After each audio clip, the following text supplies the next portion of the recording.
পরমাণুর গঠন ক্লাস 9 স্ট্যান্ডার্ডে যদি শুরু করে থাকো, কতগুলো বেসিক ডেফিনেশন খুবই ইম্পর্টেন্ট। তার মধ্যে একটা হচ্ছে আইসো বার।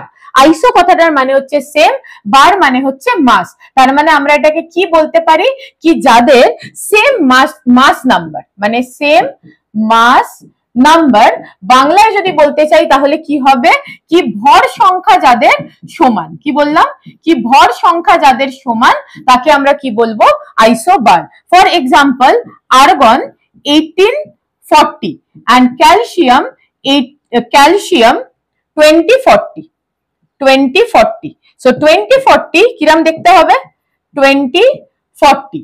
তো এক্ষেত্রে দেখো প্রোটন সংখ্যা কত হয়ে যাবে, 18 20। এটাকে আমরা কি বলবো, পরমাণু ক্রমাঙ্ক। তাহলে মাস নাম্বার কি হয়ে যাবে, n প্লাস পি। মানে n প্লাস পি কে আমরা কি বলবো, দেখো n প্লাস পি কে আমরা কিন্তু বলবো ভর সংখ্যা। ভর সংখ্যা এর কত 40, এর কত 40, তার মানে সেম। তো এই দুটো কি করবে না, এ দুটো আইসোবারের মতো ব্যবহার করবে। তো ডিফারেন্স কি হবে, নিউট্রন। নিউট্রন আমরা কি নিই, এই দুটোর ডিফারেন্স কে নিই।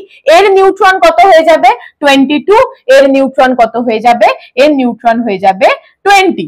কিন্তু যে sum, what is the meaning of sum, মানে নিউট্রন প্লাস প্রোটনের যে যোগফল, যে ভর সংখ্যা, সেটা কিন্তু সেম হতে হবে কার জন্য, না আইসোবারের জন্য।